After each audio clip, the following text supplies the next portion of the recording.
is know what you own.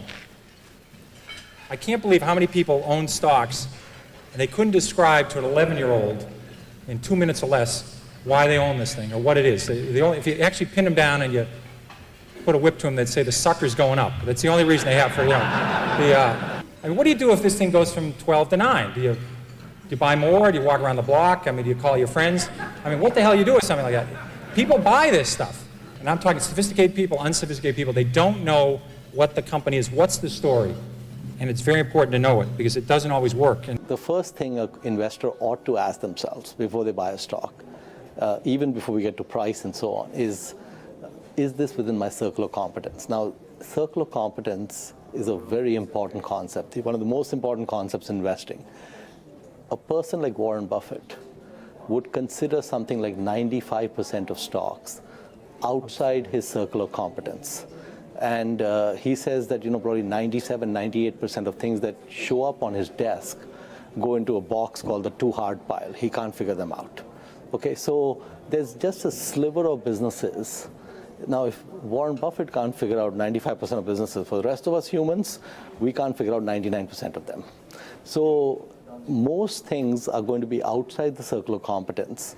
But I deal with facts. If inventories are going up, if copper prices are going down, if room occupancy is going the wrong way, if people building too many hotels, I look at freight car loadings when I own railroad stocks. I deal with facts. I don't deal with people tell me something's going to happen in the future. You might as well call the psychic hotline for that stuff. I think you have a better average. I remember when Polaroid went from 140 to about 107, and people said, if you ever get Polaroid under 100, you've got to buy it. You just back up the truck, buy the stock. Stock you get to 110, then rally, fall 103, you go 112, go 105. They said, gets under 100, buy Polaroid. Polaroid broke 100, people started buying it, and within 9 months, the stock was 18. About to buy the biggest block ever at Kaiser Industries. The stock had gone from 29 to 17. We're about to buy the largest block ever in the history of the American Stock Exchange. We bought, 10 or 15 million shares. At 15 3/4, I said, my God, the stock's gone from 29 to 17. How much lower can it go? So we bought this enormous block at 15 3/4. So I called my mother and I said, Mom, I guess stock at Kaiser Industries, it's 10. So about 3 months later, I said, you ought to buy this. It's gone from 29 to 10. How much lower can it go? Well, it went to 9, it went to 8, it went to 7, it went to 6, it went to 5, it went to 4.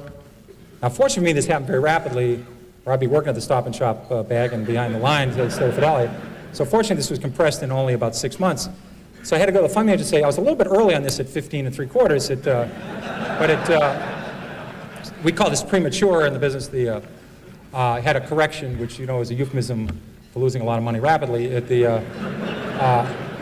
So I said, let's check this again. The stock's 4. They own 45% of Kaiser Aluminum. They own 59% of Kaiser Steel. They own 38% of Kaiser Cement. They own all of Kaiser Electronics, all of Kaiser Broadcasting, which had 7 TV sets. They own Jeep. They had Kaiser Fiberglass. I said about Kaiser Sand and Gravel. They had a bunch of other Kaisers, and they had no debt. Now, in this room, because I know Freeman Billings is very interested in financial stocks, no one's ever gone bankrupt without any debt. Now, that would take I think you have to give some kind of distinguished service award to somebody who did that. But they had no debt, and I said, it's not going to go to 0. I was wrong when I said it can't go below 15.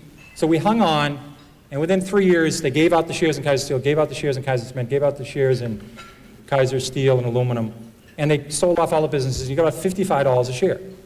But if you didn't know the story, and the stock went from 15 to 11, and you're just saying how much lower can it go, when it went to 9, went to 8, you would have gone.